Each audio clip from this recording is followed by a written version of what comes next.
अस्सलामु अलैकुम वरहमतुल्लाह। हम कल कुछ क्वेश्चन सॉल्व कर चुके थे मैकेनिकल प्रॉपर्टीज ऑफ फ्लूइड से रिलेटेड। आज उसके आगे डिस्कशन हमारा कंटिन्यू करते हैं। तो कल हम सरफेस टेंशन से रिलेटेड क्वेश्चन सॉल्व कर चुके थे, कुछ क्वेश्चंस सरफेस एनर्जी से रिलेटेड आए थे, उसी पार्ट को कंटिन्यू करना है। तो चलिए नेक्स्ट क्वेश्चन, क्वेश्चन नंबर 11 हम लोग सॉल्व करेंगे। ये क्वेश्चन एमएसटी सीटी 2018 में पूछा गया है। क्वेश्चन क्या है? In a capillary tube having area of cross section capital A, water rises to a height h.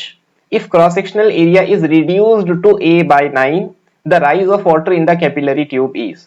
अब जरा ध्यान दीजिए, अगर ये हमारी कैपिलरी ट्यूब कंसीडर करें तो कैपिलरी ट्यूब एक सिलेंडर के फॉर्म में है, तो ये होगा उसका एरिया ऑफ क्रॉस सेक्शन।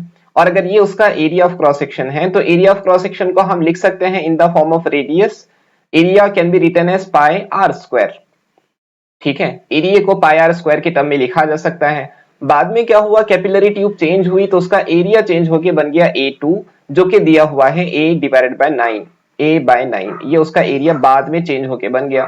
अब ये चेंज होके इतना एरिया बन गया, इसके माने क्या है? इसके माने ये है कि यहाँ पे रेडियस भी चेंज हो गया होगा। तो क्या A2 को मैं पाई R2 का स्क्वायर लिख सकता हूँ?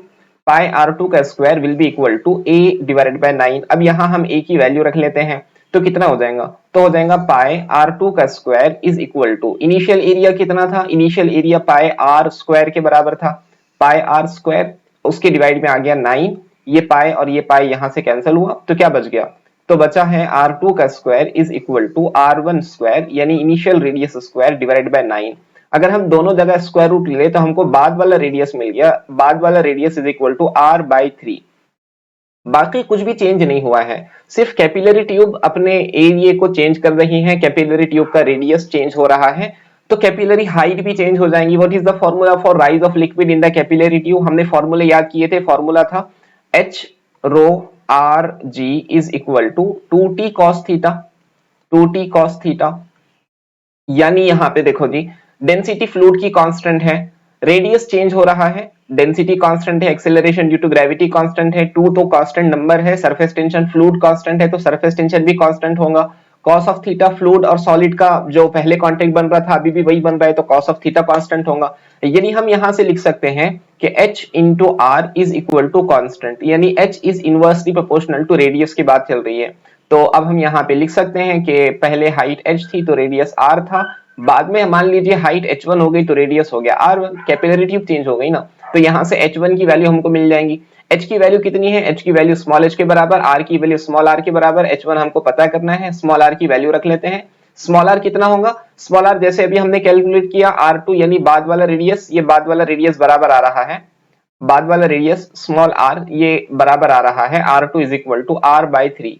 R2 is equal to R by 3 आ रहा है, तो यहाँ R2 है एक्चुअली, तो R2 की जगह हम लिख लेंगे R बाई 3। यहाँ से ये रेडियस रेडियस कैंसिल हो जाएगा, यानी H1 की वैल्यू हमारे पास आ जाएंगी कि बाद में जो आने वाली हाइट है that will be equal to 3 times of small h।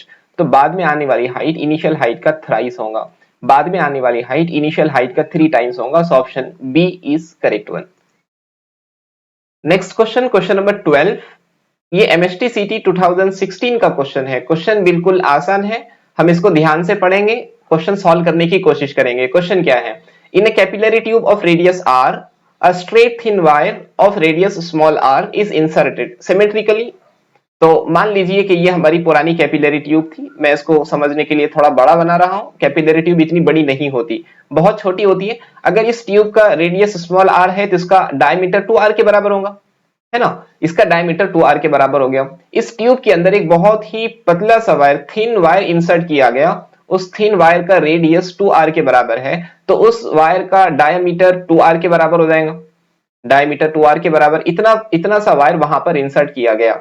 Okay, और सिमेट्रिकली है, मतलब राइट साइड में जितना स्पेस खाली है लेफ्ट साइड में भी उतना ही है, बिल्कुल पूरा सिमेट्रिकली सेंटर के अंदर वो वायर रखा गया। And one end of the combination is dipped vertically in water. एक वर्टिकल, इसका जो एक एंड है उसको पानी के अंदर डिप किया गया, तो यहाँ नीचे पूरा का पूरा वाटर है, वाटर के अंदर इसको डिप किया गया है। ठीक है, the rise of the water in the capillary tube, इस कैपिलरी ट्यूब में वाटर कितनी हाइट तक राइज होगा वो हमको पता करना है। तो यहाँ पे जो अवेलेबल स्पेस है इसके अंदर पूरा का पूरा पानी राइज कर जाएगा, पानी भर जाएगा। और अगर वो वायर है तो वो सॉलिड है, वहां पे पानी राइज नहीं कर सकता। मान लेते हैं कि ये हाइट स्मॉल h के बराबर है जिसके अंदर पानी राइज कर रहा है, ये स्मॉल h के बराबर हाइट दी गई है। ठीक है, अब हम आगे बढ़ते हैं। तो हमको जो फॉर्मूला याद है rise of the liquid in the capillary tube का, तो फॉर्मूला कुछ इस तरह से है, h row r g is equal to 2t cos theta is equal to 2t cos of theta. यहां स्मॉल r के माने क्या है, यहां स्मॉल r के माने हैं radius of capillary tube, small r radius of capillary tube के बराबर है। यहां क्या हुआ, यहां एक्चुअली हुआ ये है कि जब हमने वायर उसके अंदर डिप किया ना, तो उसका जो अवेलेबल रेडियस था वो अवेलेबल रेडियस कैपिटल आर के बराबर नहीं बचा। यहां के क्वेश्चन के हिसाब से ये कैपिटल आर, यहां स्मॉल आर को उसने radius of the capillary tube को कैपिटल आर से मेंशन किया है, इसलिए हम इसको कैपिटल आर लिख लेंगे। तो हमारा फॉर्मूला मिल जाएगा H rho capital R into small g is equal to 2t cos of theta. Simple, ठीक है जी, इतना तो समझ गया।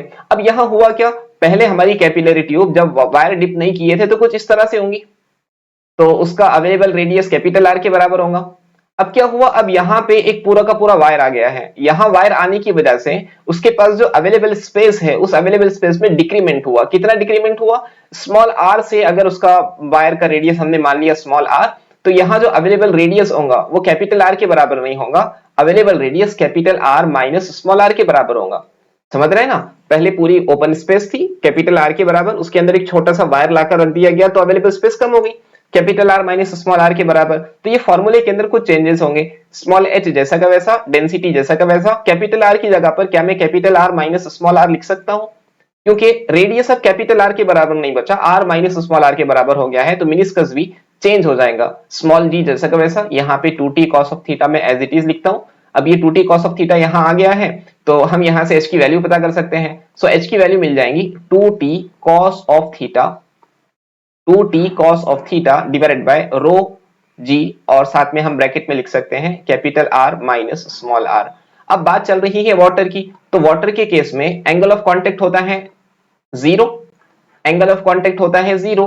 अगर एंगल ऑफ कांटेक्ट जीरो है तो cos ऑफ थीटा ये बराबर हो जाएगा cos ऑफ जीरो की, और cos जीरो कितना होता है, cos जीरो 1 होता है, तो हमारी इक्वेशन कन्वर्ट हो जाएंगी। सो स्मॉल h को लिखा जा सकता है, small h is equal to 2t cos zero की वैल्यू 1 हो जाएंगी upon capital R minus small r। इसको मैं आंसर के हिसाब से अरेंज करता हूं, capital R minus small r, और इसके साथ में आ गया रो इंटू जी। सो देखें ये हमारा फाइनल आंसर होगा, ऑप्शन मैच करके देखें कौन सा ऑप्शन आपका करेक्ट होगा।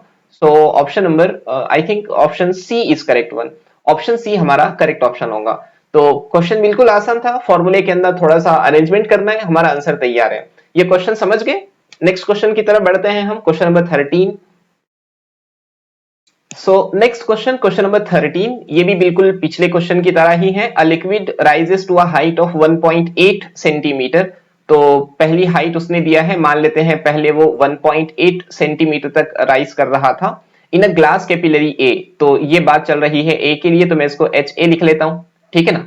Another glass capillary B having diameter 90% of capillary A, तो एक दूसरी कैपिलरी ट्यूब है, तो diameter of capillary tube B is equal to 90% of diameter of capillary tube A, diameter of capillary tube A. अब हमको पता है डायमीटर कितना होता है, डायमीटर होता है ट्वाइस ऑफ रेडियस, तो 2 times of radius of capillary tube B, ये बराबर होना चाहिए 90% of 2 times of radius of capillary tube A. ठीक है, ये टू यहां से कैंसिल हो जाएगा, मतलब radius of capillary tube B 90% यानी क्या 90/100, 90/100 यानी क्या 0.9 times of radius of capillary tube A. आमतौर पे हम रेडियस को स्मॉल आर से रिप्रेजेंट करते हैं, तो radius of capillary tube B is equal to 0.9 times of radius of capillary tube A, ये हमको मेंशन किया हुआ है। ठीक है जी, is immersed in the same liquid, liquid same है तो सरफेस टेंशन सेम होगा, एंगल ऑफ कांटेक्ट सेम होगा। The rise of the liquid in the B, तो बी के अंदर राइज होने वाला लिक्विड कितना होगा। अच्छा जी, राइज ऑफ लिक्विड का फॉर्मूला हमने पता किया था, rise of liquid in the capillary tube का फॉर्मूला जो हमको पता है वो है H row R G is equal to 2t cos of theta is equal to 2t cos of theta. देखिए यहां दो कैपिलरी ट्यूब है, एक कैपिलरी ट्यूब A है, दूसरी कैपिलरी ट्यूब B है। A और B के अंदर क्या क्या सेम है, वहां डेंसिटी सेम है, उनकी डेंसिटी की वैल्यू सेम, क्योंकि लिक्विड दोनों के अंदर सेम यूज हुआ, acceleration due to gravity same, surface tension same, cos of theta same, यानी हम लिख सकते हैं कि H into small r is equal to constant. अब ये a और b के लिए वैल्यू अप्लाई कर लेते हैं, तो क्या मिल जाएगा, H A into R A is equal to H B into R B, है ना। Height of the liquid in capillary tube B into radius of capillary tube B. अब वैल्यूज रखते हैं। एच ए के अंदर वैल्यू है 1.8 और साथ में है सेंटीमीटर, मैं यूनिट के साथ लिख लेता हूं। ये आर ए को एज इट इज रखते हैं। एच बी तो हमको पता करना है, तो height of the liquid in the capillary tube B. Radius of capillary tube B अभी हमने कैलकुलेट किया, radius of capillary tube B की वैल्यू है 0.9 times of radius of capillary tube A. यहां से आर ए कैंसिल होगा, तो यहां बचा 1.8 सेंटीमीटर इज इक्वल टू, यहां है h of b, height of the liquid in the capillary tube b। और ये 0.9 को क्या मैं 9 इंटू 10 पावर माइनस 1 लिख सकता हूं? 9 इंटू 10 पावर माइनस 1, ये माइनस 1 को इस तरफ भेजते हैं तो ये क्या हो जाएगा 1.8 into 10 to the power minus 1, equation की इस साइड आकर प्लस हो जाएगा। ये सेंटीमीटर के अंदर वैल्यू है और ये 9 को डिवाइड में लिख लेते हैं, divide by 9 is equal to height of the liquid in the capillary tube b. Understand? अब यहां से हम HB का वैल्यू पता कर लेंगे, बिल्कुल आसानी से पता हो जाएगा। HB का वैल्यू हमारे पास आ जाएगा 1.8 by 9 into 10 to the power 1, तो 1.8 का हो जाएगा 18 डिवाइड बाय 9, क्योंकि हम 10 टू द पावर 1 को यहां यूटिलाइज कर रहे हैं और ये वैल्यू आ रही है सेंटीमीटर में। तो HB का वैल्यू हमको मिला, HB इज इक्वल टू 9 1 9 9 2 18, तो 2 सेंटीमीटर का लिक्विड वहां राइज करना चाहिए। तो दूसरे कैपिलरी ट्यूब में जो राइज ऑफ द लिक्विड होगा वो 2 सेंटीमीटर होगा। So option C should be correct one. Option C यहां पर करेक्ट होगा। क्वेश्चंस बहुत ज्यादा मुश्किल नहीं है, क्वेश्चन आसान है, सिर्फ अपने आप को कंसेप्ट तक रखना है, फॉर्मूले याद करना है, प्रैक्टिस करते जाना है। एमएसटी सीटी का एग्जाम बहुत आसान होगा अगर आपकी प्रैक्टिस अच्छी होती है तो। देखते हैं next question. Next question, question number 14 हम सॉल्व करते हैं। ये क्वेश्चन विस्कोसिटी से रिलेटेड है, एमएसटी सीटी 2014 के अंदर पूछा गया क्वेश्चन। क्वेश्चन बिल्कुल आसान है, बस डेटा समझना है, डेटा समझकर उसको रखना है, हमारा क्वेश्चन सॉल्व हो जाएगा। The velocity of the water in a river is, किसी रिवर के अंदर के, मान लेते हैं कि ये रिवर का सरफेस है, रिवर के अंदर वेलोसिटी दिया है 9 kilometre per hour of the upper surface. तो यहाँ पे अलग अलग लेयर बन जाएंगे, ये ऐसे वाटर के लेयर बनेंगे, स्ट्रीम लाइन फ्लो के अंदर है। तो ये ऊपर के सरफेस की जो वेलोसिटी उसने दिया है, ये ऊपर के सरफेस की वेलोसिटी है 9 kilometre per hour, 9 kilometre per hour की उसकी वेलोसिटी है। हमको जरूरत है इस वेलोसिटी को कन्वर्ट करने की एसआई सिस्टम ऑफ यूनिट में। क्यों? क्योंकि सारे answers option A, option B, option C, option D, ये सारे के सारे जो ऑप्शंस है वो एसआई यूनिट में है, तो हम इसको कन्वर्ट करेंगे। तो वेलोसिटी कितनी है? वेलोसिटी है 9 किलोमीटर पर आवर। हमको पता है कि अगर किलोमीटर पर आवर को कन्वर्ट करना है मीटर पर सेकंड में तो कितना लिखना पड़ेगा? तो 5/18 से मल्टीप्लाई करना पड़ेगा। 5/18 यहां आ जाएगा मीटर पर सेकंड। अब ये 9 1 जा 9, 9 2 जा 18, 5/2, तो वेलोसिटी की वैल्यू आ गई हमारे पास 2.5 मीटर पर सेकंड। तो ऊपर के सरफेस की जो वेलोसिटी है वो 2.5 मीटर पर सेकंड के बराबर है। ठीक है, the river is 10 metre deep, तो रिवर का यहां से यहां तक का जो डिस्टेंस है वो 10 मीटर के बराबर है। तो रिवर 10 मीटर डेप्थ के साथ है, 10 मीटर इसकी डेप्थ है। ठीक है जी। If the coefficient of viscosity, तो उसने ईटा की वैल्यू दिया, ईटा की वैल्यू कोएफिशिएंट ऑफ विस्कोसिटी है 10 to the power -2 poise, 10 to the power -2 poise, 10 to the power -2 poise यहां उसकी वैल्यू दिया हुआ है। तो अब ये पॉइस ना, ये सीजीएस सिस्टम ऑफ यूनिट है, इसको हमको कन्वर्ट करना पड़ेगा पॉइसली में। पॉइसली के लिए हमको करना पड़ेगा 10 टू द पावर -1 से मल्टीप्लाई, तो ये 10 टू द पावर -2 जैसा का वैसा रहा, इसको हमने 0.1 से मल्टीप्लाई कर लिया, तो हमारे पास ईटा की वैल्यू आ गई 10 टू द पावर -3 पॉइसली। ठीक है जी। तो देन द शेयरिंग स्ट्रेस, हमको शेयरिंग स्ट्रेस की वैल्यू पता करना है। तो ईटा का जो फॉर्मूला है, eta is equal to force divided by area. यहां फोर्स कौन सी होंगी? यहां फोर्स टेंजेंशियल अप्लाइड फोर्स होंगी और एरिया जो होगा वो सरफेस एरिया होगा, यानी ये शेयरिंग स्ट्रेस बनेगा divided by dv divide by dx, यानी वेलोसिटी डिवाइड बाय डिस्टेंस हम लोग करते हैं। तो अगर मैं यहां से f बाय a का फॉर्मूला निकालूं तो f बाय a का फॉर्मूला क्या मिल जाएगा? f by a is equal to eta times of v divided by x। ये dv डिवाइडेड बाय dx को मैं v बाय x लिखता हूं। अब वैल्यूज रखते हैं। ईटा का वैल्यू 10 टू द पावर -3 दिया हुआ है, वेलोसिटी का वैल्यू अभी हमने कैलकुलेट किया 2.5 है, और x की वैल्यू जो है वो 10 मीटर के बराबर है। तो हमारा आंसर कितना आ जाएगा? तो ये हमारा आंसर आ जाएगा, ये 10 ऊपर जाने के बाद 10 टू द पावर -4 हो जाएगा, 10 to the power -4 times of 2.5, ये हमारा आ जाएगा f बाय a। अगर हम 2.5 को 0.25 लिख लें तो 0.25, अगर इसको लिख लें, डेसिमल पॉइंट एक पीछे गया है तो 10 का पावर -4 हो जाएगा 10 टू द पावर ऑफ -3। तो f बाय a का वैल्यू हमको मिला, f by a comes out to be, यानी शेयरिंग स्ट्रेस का वैल्यू हमको मिला है 0.25 0.25 इंटू 10⁻³ और इसका यूनिट आएगा न्यूटन पर मीटर स्क्वायर। तो देखते हैं कौन सा ऑप्शन करेक्ट है। तो ऑप्शन बी हमारा ऑप्शन करेक्ट होगा। ऑप्शन बी यहां पर करेक्ट ऑप्शन माना जाएगा। ये हुआ विस्कोसिटी से रिलेटेड पहला question. Next question, question number 15, a small metal ball of mass small m। तो एक छोटा सा मेटल बॉल है जिसका मास स्मॉल m के बराबर है, is dropped in a liquid contained in a vessel. इसको किसी वेसल में जिसके अंदर कुछ फ्लूइड भरा हुआ है, इसके अंदर अगर ड्रॉप किया जाता है, मान लेते हैं यहां तक फ्लूइड भरा गया है और ये स्फेरिकल बॉल को इसके अंदर ड्रॉप किया जा रहा है, ठीक है। Attains a terminal velocity v। तो इस मास के लिए जो टर्मिनल वेलोसिटी है वो स्मॉल v के बराबर है। If the same metal ball, अगर मेटल बॉल सेम है इसका मतलब डेंसिटी कांस्टेंट। दूसरे केस में भी डेंसिटी की वैल्यू कांस्टेंट होगी, डेंसिटी की वैल्यू चेंज नहीं हो रही है क्योंकि मटेरियल सेम है। But of mass 8m, density की वैल्यू कांस्टेंट है, मास की वैल्यू चेंज हो रही है, तो वॉल्यूम की वैल्यू चेंज होगी। उसने क्या कहा है कि बाद वाला जो मास है वो same material but of mass 8m, तो उसका मास चेंज होके बन गया 8m। तो उसका मास बाद वाला m dash is equal to 8m small m के बराबर हो गया है। Is dropped in the same liquid then the terminal velocity. अगर उसको सेम लिक्विड के अंदर ड्रॉप किया जाता है तो बाद वाली टर्मिनल वेलोसिटी कितनी होगी। अच्छा, अगर हम टर्मिनल वेलोसिटी का फॉर्मूला सोचे तो टर्मिनल वेलोसिटी का फॉर्मूला हमने याद किया है 2/9 r square rho minus sigma into जी अपॉन ईटा। ये टर्मिनल वेलोसिटी का फॉर्मूला था। अब अगर दो ऑब्जेक्ट हैं जिनकी डेंसिटी सेम है, सेम फ्लूइड के अंदर डिप किए जा रहे हैं, acceleration due to gravity same, fluid same है तो ईटा भी सेम होगा, मतलब सारी चीजें सेम है सिवाय आर के। तो हम लिख सकते हैं कि v is proportional to r square. अब सवाल ये है, ये आर की वैल्यू हमको पता करना है, उसके लिए हम सहारा लेंगे डेंसिटी का। मुझे बताइए डेंसिटी का, पहले वाले केस में डेंसिटी और बाद वाले केस में डेंसिटी बराबर बराबर आना चाहिए, है ना। अच्छा जी, पहले वाले केस में डेंसिटी कितनी होगी, पहले वाला मास डिवाइड बाय पहले वाला वॉल्यूम। पहले वाला वॉल्यूम कितना होगा 4/3 पाई r1 क्यूब। मैं r1 लेता हूं पहले वाला रेडियस को, इज इक्वल टू बाद वाला डेंसिटी के लिए बाद वाला मास आ जाएगा 8m और बाद वाला वॉल्यूम आ जाएगा। बाद वाला वॉल्यूम कितना होगा, स्फेरिकल बॉल है तो वॉल्यूम होगा 4/3 पाई बाद वाला रेडियस r2 का क्यूब। क्या होगा ये 4/3 पाई 4/3 पाई कैंसिल हो गया, यहां से m और m कैंसिल हो गया, तो क्या बच गया, यहां बचा है 1/r1 cube is equal to, यहां क्या बचा है 8/r2 क्यूब, 8/r2 क्यूब बराबर। यहां से अगर हम क्यूब रूट ले लें तो क्यूब रूट लेने के बाद क्या मिल जाएगा, हमको मिल जाएगा 1/r1 इज इक्वल टू 8 का क्यूब रूट हो जाएगा 2 और उसके डिवाइड में आ जाएगा r, तो 2/r2। यहां से अगर हम r2 की वैल्यू निकाले तो r2 की वैल्यू कितनी हो जाएगी, r2 is equal to 2 times of r1। तो r2 is equal to 2 times of r1 हमारे पास आ गया। अब हम ये रिलेशन यूज करते हैं, हमने पता किया था v is proportional to r square.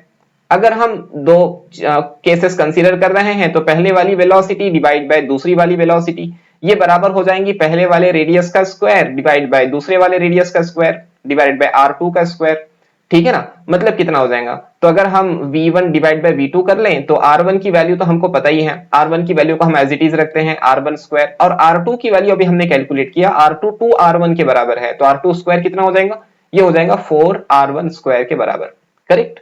ये r1 स्क्वायर कैंसिल, यहां से हमको मिला v1 divide by v2 is equal to 1/4 is equal to 1/4, यानी v2 की वैल्यू हमको मिल गई, v2 is equal to 4 times of v1। v2 की वैल्यू 4 टाइम्स ऑफ v1 मिल गई, मतलब सेकेंड केस के अंदर आने वाली टर्मिनल वेलोसिटी पहले केस की टर्मिनल वेलोसिटी का 4 टाइम्स होगा। उसने बताया है कि पहली टर्मिनल वेलोसिटी स्मॉल v के बराबर है, तो यहां v1 की जगह v लिख सकते हैं। तो ऑप्शन सी यहां करेक्ट होगा, ऑप्शन सी यहां करेक्ट ऑप्शन होगा। क्वेश्चन नंबर 15 का सोल्यूशन था। नेक्स्ट क्वेश्चन देखते हैं। Next question is question number 16, when one end of the capillary is dipped in water, the height of water column is h.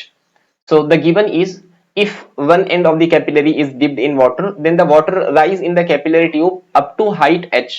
The upward force of 105 dyne due to surface tension is balanced by the force due to weight of the water column. That means let consider this is the capillary tube.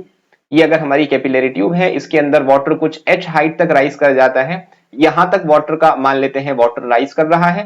तो अगर हम इस जगह के forces देखें तो इस जगह पर एंगल ऑफ कांटेक्ट ऐसे बनेगा, ये मान लेते हैं एंगल ऑफ कांटेक्ट थीटा है, सरफेस टेंशन ऐसे बनेगा, सरफेस टेंशन का फोर्स इस तरफ आएगा, अगर ये एंगल थीटा है तो ये भी थीटा ही होगा, ये सरफेस टेंशन है, तो यहाँ पे आने वाला सरफेस टेंशन टाइम्स ऑफ हम लेंथ कर लेंगे तो हमको फोर्स मिल जाएगा। अब जरा ध्यान देते हैं, अगर ये हमारा मिनिस्कस है तो ऐसा सर्कुलर एरिया हमारे कांटेक्ट के अंदर होगा, सरफेस ऐसा मतलब सर्कुलर एरिया कैपिलरी ट्यूब के कांटेक्ट में होगा, तो लेंथ इक्वल टू सरकमफेरेंस लिखना चाहिए, तो यहाँ t into 2 pi times of small r लिखना जरूरी हो गया। तो ये तो हुआ सरफेस टेंशन जो कि ऐसे इंक्लाइन डायरेक्शन में लग रहा है, तो ऊपर की तरफ लगने वाला फोर्स कितना होगा, अगर ये t इंटू 2 पाई r है तो इस तरफ जाकर ये हो जाएगा t cos of theta, cos component हो जाएगा इंटू 2 पाई r। उसने कहा है कि ये ऊपर के डायरेक्शन में जो 105 डाइन की फोर्स लग रही है, किसकी वजह से, सरफेस टेंशन की वजह से, ये इतनी force is balanced by the force due to weight of the water column, तो ये फोर्स बैलेंस कर रही है weight of the water column को। अच्छा ठीक है, तो हम इस इक्वेशन को लिख लेते हैं, तो इक्वेशन बन जाएंगी t cos of theta into 2 pi r, और उसने कहा है कि ये अपवर्ड डायरेक्शन की फोर्स कितनी है, अपवर्ड डायरेक्शन की फोर्स 105 डाइन है, 105 डाइन्स है। अब ये क्वेश्चन तो हमारा एसआई सिस्टम में नहीं चल रहा, इसलिए हम इसको कन्वर्ट करेंगे एसआई सिस्टम में कन्वर्ट करने के लिए। So we need to convert this dyne, we need to convert this dyne into newton. तो what is the value of 1 dyne in terms of newton, so 1 dyne is equal to 10 to the power -5 times of newton. ठीक है, तो ये तो हो गया हमारा conversion dine का न्यूटन में। अब हम आगे बढ़ते हैं क्वेश्चन के अंदर। अब देखिए क्वेश्चन में सरफेस टेंशन की वैल्यू कैपिटल टी जैसा का वैसा रखेंगे, और यहां जिक्र किसका हो रहा है, वाटर का जिक्र हो रहा है। वाटर के लिए एंगल ऑफ कांटेक्ट 0 होता है, एंगल ऑफ कांटेक्ट सॉरी 90 होता है, तो हम यहाँ सॉरी वाटर के लिए एंगल ऑफ कांटेक्ट 0 होता है और वो वैल्यू पूरी की पूरी 1 हो जाती है, cos 0 यहां लिख लेंगे, और ये 2 पाई r, ये 2 पाई r यानी क्या, 2 पाई r यानी सरकमफेरेंस। और उसने पूछा क्या है, उसने पूछा है इंडर सरकमफेरेंस, मतलब ये 2 पाई r की वैल्यू ही हमको पता करना है, तो 2 पाई r की वैल्यू हमको पता चल जाएंगी, cos 0 की वैल्यू 1 रख लेंगे, तो ये हो गया 105 into 10 power -5 divided by surface tension की वैल्यू कैपिटल टी। अब बस सरफेस टेंशन की वैल्यू रखना है, आंसर आ जाएगा। So 105 into 10 power -5 divide by what is the value of surface tension in SI unit. Surface tension की वैल्यू है 7 into 10 to the power -2 newton metre. So sir 7 into 10 power -2 मैं यहां लिख लेता हूं, 7 से इसको डिवाइड करेंगे तो 7 1 जा 7, कितना बचा 3 बचा है, 7 5 जा 35 इंटू 10 पावर -2, ऊपर जाकर +2 हो जाएगा, ये कैंसिल होके बन जाएगा -3, है ना। अब ये आंसर के में आया एसआई सिस्टम में, मतलब मीटर में, तो अगर हम इस डेसिमल पॉइंट को एडजस्ट करें तो बन गया 1.5 into 10 power -2 metre, 10 power -2 metre, that means answer should be 1.5 centimetre. तो हमारा सरकमफेरेंस यानी 2 pi r is equal to, ये है हमारा सरकमफेरेंस, तो हमारे सरकमफेरेंस की वैल्यू गिवन केस के अंदर हो गई, सरकमफेरेंस की वैल्यू गिवन केस के अंदर हो गई 1.5 centimetre. So option A is correct होगा, option A should be correct one. Next question, question number 17 एमएसटीसीटी 2015 के अंदर पूछा गया एक काफी क्वालिटी क्वेश्चन है। क्वेश्चन जरा ध्यान से पढ़िए। A large number of liquid drops each of radius small A, तो बहुत सारे छोटे छोटे छोटे छोटे ड्रॉप्स थे, हर एक का रेडियस स्मॉल ए के बराबर था, are merge to form a single spherical drop, ये मर्ज करके एक बड़ा ड्रॉप फॉर्म करते हैं जिसका रेडियस स्मॉल बी के बराबर है। अब जरा ध्यान दीजिए, बहुत सारे छोटे छोटे छोटे छोटे ड्रॉप्स होंगे तो सरफेस एरिया ज्यादा होगा। अब ये मर्ज करके एक बड़ा ड्रॉप फॉर्म कर रहे हैं तो सरफेस एरिया कम हो गया, that means surface area is decreasing, surface area decrease हो रहा है। सरफेस एरिया डिक्रीज हुआ मतलब सरफेस एनर्जी की वैल्यू डिक्रीज हुई, तो पहले एनर्जी ज्यादा थी अब एनर्जी कम है, पहले एनर्जी ज्यादा थी अब एनर्जी कम है, मतलब एनर्जी के अंदर डिक्रीमेंट आया है। जो एनर्जी डिक्रीज हुई वो हमारे पास अवेलेबल होंगी, जिससे हो सकता है सिस्टम का टेम्परेचर बढ़ जाए, या हम उसको किसी और फॉर्म में भी इस्तेमाल कर सकते हैं।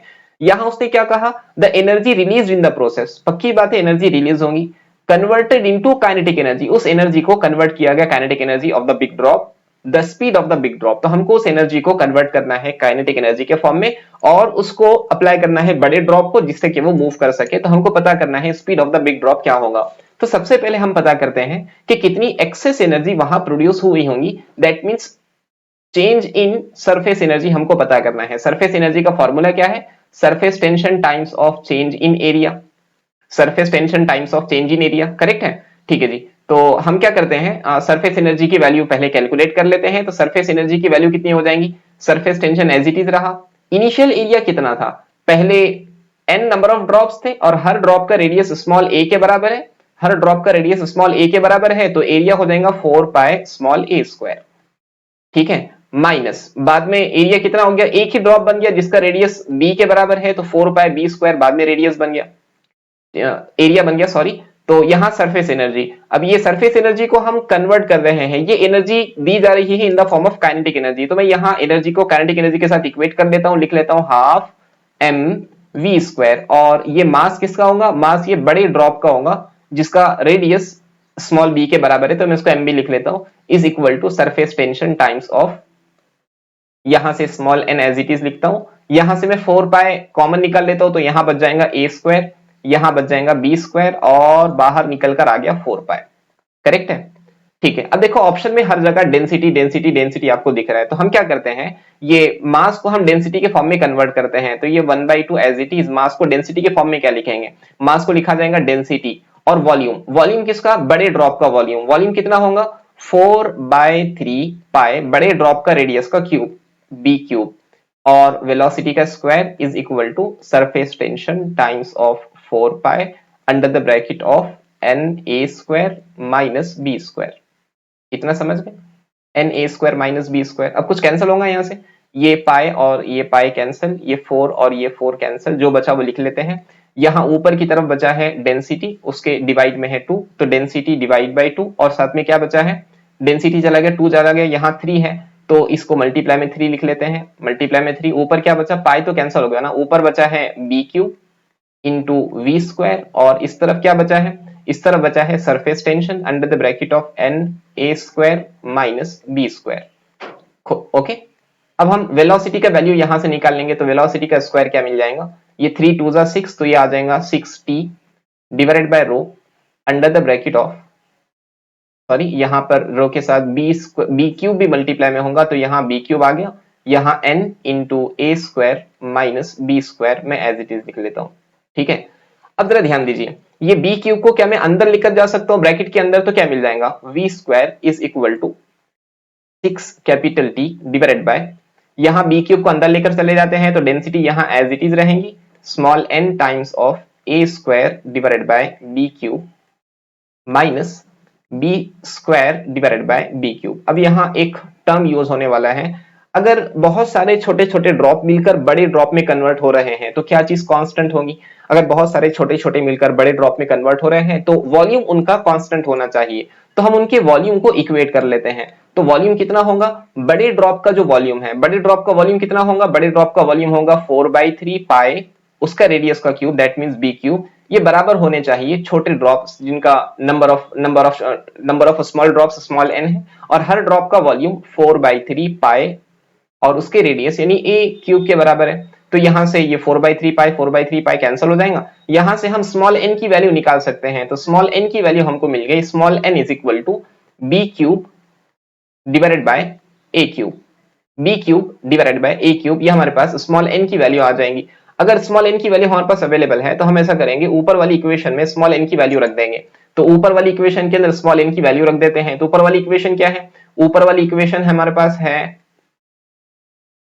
वी स्क्वायर, ऊपर वाली इक्वेशन है v square is equal to 6t divided by rho as it is लिखा गया, यहां पर स्मॉल एन की जगह पर ये वैल्यू रख दी गई, स्मॉल एन की वैल्यू कितनी है, B cube divided by A cube into, जैसा कि वहां टर्म आ गया है A square divide by B cube, उसको हम एज इट इज लिखते हैं, minus B square by B cube, ये बन जाएगा 1/b, ठीक है ना, 1/b यहां मिल गया। अब ये बी क्यूब कैंसिल हो गया, ए स्क्वायर और ए क्यूब में से 1/a बचेगा, तो v का वैल्यू मिल गया स्क्वायर रूट ऑफ यहां क्या बचा, यहां बचा है 6t divided by rho, 6t divide by rho, bracket के अंदर क्या है, यहां बचा है 1/a माइनस 1/b। सो देखे ऑप्शन कौन सा करेक्ट है, 6t डिवाइडेड बाय रो, वो थोड़ा सा ऊपर ऑप्शन देखते हैं, तो ऑप्शन है 6t divided by row 1/a minus 1/b का पावर 1/2, सो ऑप्शन ए हमारा करेक्ट होगा, ऑप्शन ए करेक्ट होगा। ये एक अच्छा क्वालिटी क्वेश्चन था, ये क्वेश्चन आप लोग समझ गए। देखिए प्रैक्टिस आपकी जरूरी है, अगर आपको कोई क्वेश्चन समझ में नहीं आता है तो आप फौरन हमको बताइए, हम इस टाइप के और क्वेश्चन लेंगे आपके सामने ताकि आपकी प्रैक्टिस अच्छे से हो जाए, एमएसटी सीटी का एग्जाम क्लियर हो जाए। आगे बढ़ते हैं next and last question. Next question, question number 18, MST CT 2018 के अंदर पूछा गया question, a vessel completely filled with water has holes A and B at a depth h and 3h।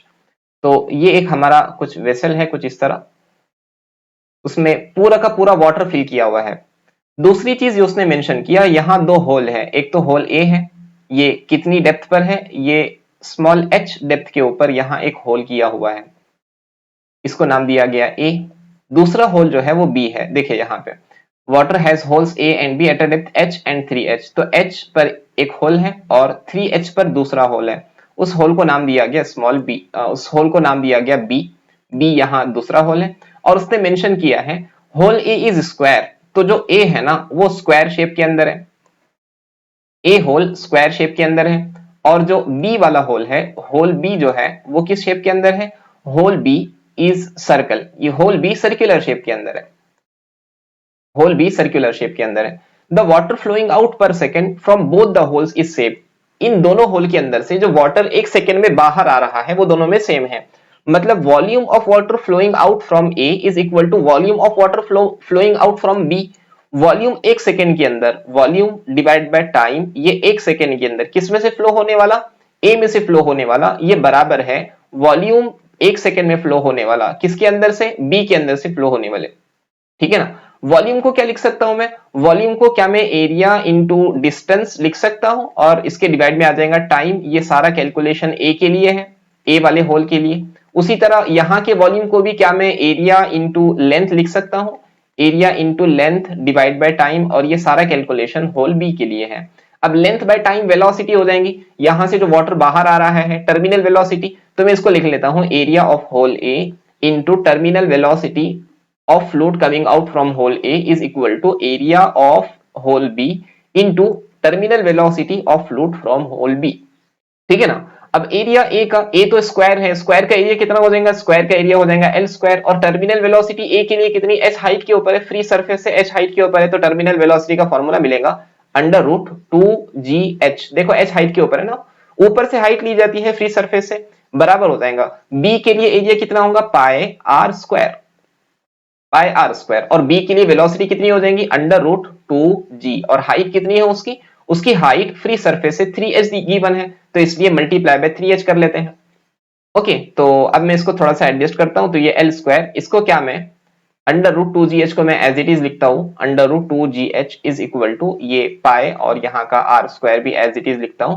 ये under root 2g into 3h है ना, क्या इसको मैं under root 2gh into under root 3 ऐसे लिख सकता हूं, एक ही बात हुई ना। ये अंडर रूट 2gh कैंसिल हो गया, तो क्या बच गया हमारे पास बचा है l square is equal to, यहां बचा है आर स्क्वायर और साथ में आ गया अंडर रूट 3, साथ में आ गया अंडर रूट 3। अब क्या करेंगे, अब हम दोनों जगह सॉरी यहाँ पे पाई भी है, मैं पाई को भूल गया था, मैं पाई लिख लेता हूं। ठीक है जी, अगर हम दोनों जगह स्क्वायर रूट ले लें, अगर हम दोनों जगह स्क्वायर रूट ले लें, पहले ये अंडर रूट 3 है, इसको पावर के फॉर्म में लिखने की कोशिश करेंगे, तो l square is equal to r square as it is है, ये पाई एज इट इज है। ये अंडर रूट 3 को क्या मैं 3 टू द पावर ऑफ 1/2 लिख सकता हूं, 3 टू द पावर ऑफ 1/2। अब पूरा स्क्वायर रूट ले लेंगे तो एल स्क्वायर का बन जाएगा एल, आर स्क्वायर का बन जाएगा आर, और स्क्वायर रूट लेने के बाद पाई का पावर आ जाएगा पाई का पावर 1/2, स्क्वायर रूट ले रहे हैं ना, और 3 का पहले से ही स्क्वायर रूट है, स्क्वायर रूट का और एक मर्तबा स्क्वायर रूट करना है तो पावर 1/4 हो जाएगा, तो यहां 3 का पावर 1/4। तो हमारे पास फाइनल आंसर बनना चाहिए L is equal to R into pi to the, pi का स्क्वायर रूट है यानी pi to the power of 1/2, साथ में 3 का पावर क्यूब रूट है, सॉरी फोर्थ रूट है, तो 1/4। तो option option option I think C, option C यहां करेक्ट होना चाहिए, option C should be correct one. ये था लास्ट क्वेश्चन फ्लूइड मैकेनिक्स से रिलेटेड, जिसमें हमने मैकेनिकल प्रॉपर्टीज ऑफ फ्लूइड वाले क्वेश्चन सॉल्व किए। आपको ये लेक्चर कैसा लगा, अगर आप कुछ और क्वेश्चन चाहते हैं हमसे सॉल्व करवा के लेना तो आप हमको कमेंट बॉक्स में बता सकते हैं, और अगर आपकी इसके अलावा भी कुछ डाउट्स हैं, कोई और चीज जिसमें आपको प्रॉब्लम हो रही है एमएसटी सीईटी से रिलेटेड, तो हमको बताइए, हम इंशाल्लाह उस पर वीडियो लेक्चर बनाने की कोशिश करेंगे। तो इसके बाद वाला हमारा चैप्टर है, हम उसको लेकर मिलेंगे बिल्कुल नेक्स्ट लेक्चर के अंदर जल्द ही इंशाल्लाह। तो ओके, तो मिलते हैं नेक्स्ट लेक्चर में। अस्सलाम वालेकुम रहमतुल्लाह।